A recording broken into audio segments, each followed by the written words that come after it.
আসসালামু আলাইকুম। এখন দেখবেন সংবাদ শিরোনাম। ফিলিস্তিন অভিমুখী ত্রাণবহরে হামলার প্রতিবাদে দেশের বিভিন্ন স্থানে বিক্ষোভ, ইসরায়েলের আগ্রাসনের বিরুদ্ধে রুখে দাঁড়ানোর আহ্বান।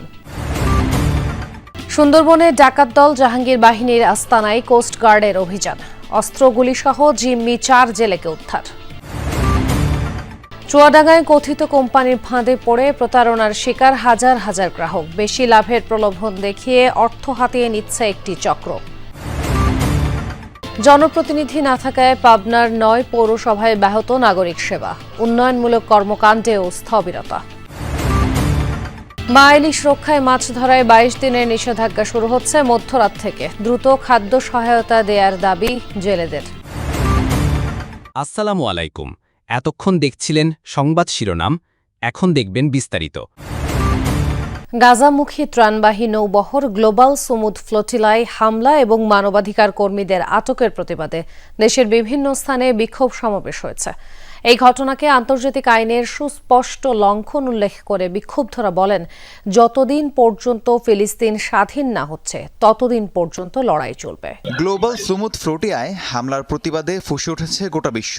ত্রাণবাহী নৌবহরে ইসরায়েলের হামলায় চারিদিকে বইছে নিন্দার ঝড়। বাংলাদেশেও বিভিন্ন স্থানে চলছে বিক্ষোভ সমাবেশ ও প্রতিবাদ মিছিল। ফ্লোটিলা নৌবহরে হামলা ও মানবাধিকার কর্মীদের আটকের প্রতিবাদে মিছিল হয়েছে জাহাঙ্গীরনগর বিশ্ববিদ্যালয়ে। জুমার নামাজের পর জাকসুর উদ্যোগে ক্যাম্পাসের কেন্দ্রীয় মসজিদ থেকে বের হয় বিক্ষোভ মিছিল।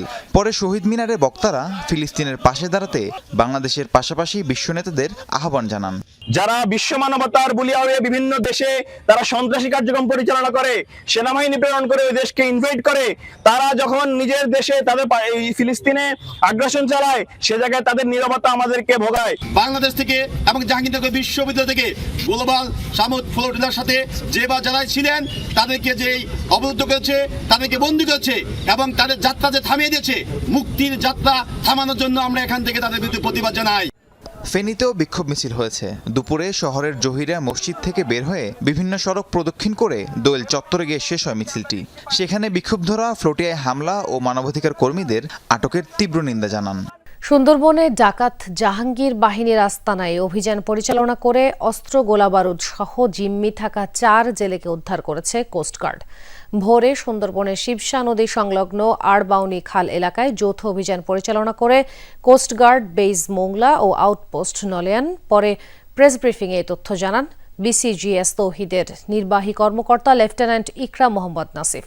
তিনি আরও জানান, অভিযানে ডাকাতদের আত্মসমর্পণের আহ্বান জানিয়ে 2 রাউন্ড ফাঁকা গুলি ছোঁড়া হয়। এ সময় বোট ও জিম্মিদের রেখে বনের ভেতর পালিয়ে যায় ডাকাতরা। পরে তাদের বোটে তল্লাশি চালিয়ে একটি 1 নলা বন্দুক, 2টি এয়ারগান এবং 3 রাউন্ড তাজা কার্তুজ জব্দ করা হয়। উদ্ধার করা হয় জিম্মি থাকা 4 জেলেকে। জাহাঙ্গীর বাহিনী এবং আলামিন বাহিনী আমাকে আটক করে, সেখানে আমার অনেক নির্যাতন করে, মারধর করে, অনেক টাকা পয়সা চাপ দেয়। আভিযানিক দল ডাকাতদের বোট তল্লাশি করে একটি 1 নলা বন্দুক, 2টি এয়ারগান এবং 3 রাউন্ড তাজা কার্তুজ জব্দ করে। এ সময় জিম্মি থাকা 4 জন জেলেকে উদ্ধার করা হয়। উদ্ধারকারী জেলেদের জিজ্ঞাসাবাদে জানা যায়, জাহাঙ্গীর বাহিনীর সদস্যরা তাদের 10 দিন ধরে জিম্মি করে রেখে মুক্তিপণ আদায়ের উদ্দেশ্যে নির্যাতন করেছিল। হঠাৎ করে চুয়াডাঙ্গায় এক ধরনের আর্থিক অস্থিরতা দেখা দিয়েছে। একটি কথিত কোম্পানির কবজায় আটকা পড়েছে কোটি কোটি টাকা। লাভ আর লোভে পড়ে হুমড়ি খেয়ে ওই প্রতিষ্ঠানেই লগ্নি করেছে 1003 মানুষ। নাম পরিচয়হীন অফিসে বসে কখনো বিদেশি বিনিয়োগ প্রতিষ্ঠান, কখনো অনলাইন ট্রেডিং, কখনো সমবায় কিংবা MLM ব্যবসার নামে অর্থ হাতিয়ে নিচ্ছে চক্রটি। প্রশাসনের নাকের ডগায় সবকিছু ঘটলেও অবগত নয় তারাও। অনলাইনে জুয়া, ক্রিপ্টোকারেন্সি কিংবা ইলেকট্রনিক মুদ্রা কেনাবেচার ঘাঁটিতে পরিণত হচ্ছে দেশের দক্ষিণ পশ্চিমাঞ্চল। এবার অনলাইন শেয়ার বাজারে বিনিয়োগের নামে নতুন এক প্রতারণা কৌশলের তথ্য মিলেছে। সেন্টএফএক্স দুবাই ভিত্তিক প্রতিষ্ঠিত একটি ব্রোকারেজ হাউস, যাদের ওয়েবসাইটে ঢু মারলে প্রথমেই ভেসে ওঠে একটি সতর্কবার্তা, নকল হইতে সাবধান। অথচ এই সেন্টএফএক্সের নাম ভাঙিয়েই চুয়াডাঙ্গায় চলছে আর্থিক লেনদেন। শহরের এক প্রান্তে ভাড়া বাড়িতে অফিস খুলে গ্রাহকদের কাছ থেকে আমানত সংগ্রহ করছে সদস্যরা। অথচ এই ভবনটিতে নেই কোনো সাইনবোর্ড, নাম পরিচয়হীন অফিসে কাউকে দেখাও মেলে না নিয়মিত। টানা 14 মাস ধরে এই ভবনের 2টি ফ্ল্যাট ভাড়া নিয়ে ব্যবসা কার্যক্রম চালাচ্ছে এই চক্রটি। আমরা জেনেছি তারা বিনিয়োগকারী প্রতিষ্ঠান হিসেবে গ্রাহকদের সাথে চুক্তি করলেও তাদের এই প্রতিষ্ঠানের সাইনবোর্ড ব্যবহার করা হচ্ছে আরজে ট্রেডিং এবং খাদেম এভিয়েশন সার্ভিস নামে। এখন প্রশ্ন হচ্ছে এরা আসলে কোন বিষয়গুলো নিয়ে কাজ করে থাকেন? মেয়র ও কাউন্সিলর না থাকায় ব্যাহত পাবনা পৌরসভার নাগরিক সেবা। 24-এর গণ অভ্যুত্থানের পর দেশের অন্যান্য পৌরসভার মতো অপসারিত হন পাবনার জনপ্রতিনিধিরাও। এতে স্থবির হয়ে পড়েছে নাগরিক সেবার পাশাপাশি উন্নয়নমূলক কাজ। দ্রুত ভোগান্তি নিরসনের দাবি বাসিন্দাদের। দেশের উত্তরের জেলা পাবনার আয়তন 2371 বর্গ কিলোমিটার। নাগরিক সেবা প্রদানে রয়েছে 9টি পৌরসভা, যার অধিকাংশই প্রথম শ্রেণীর অন্তর্ভুক্ত।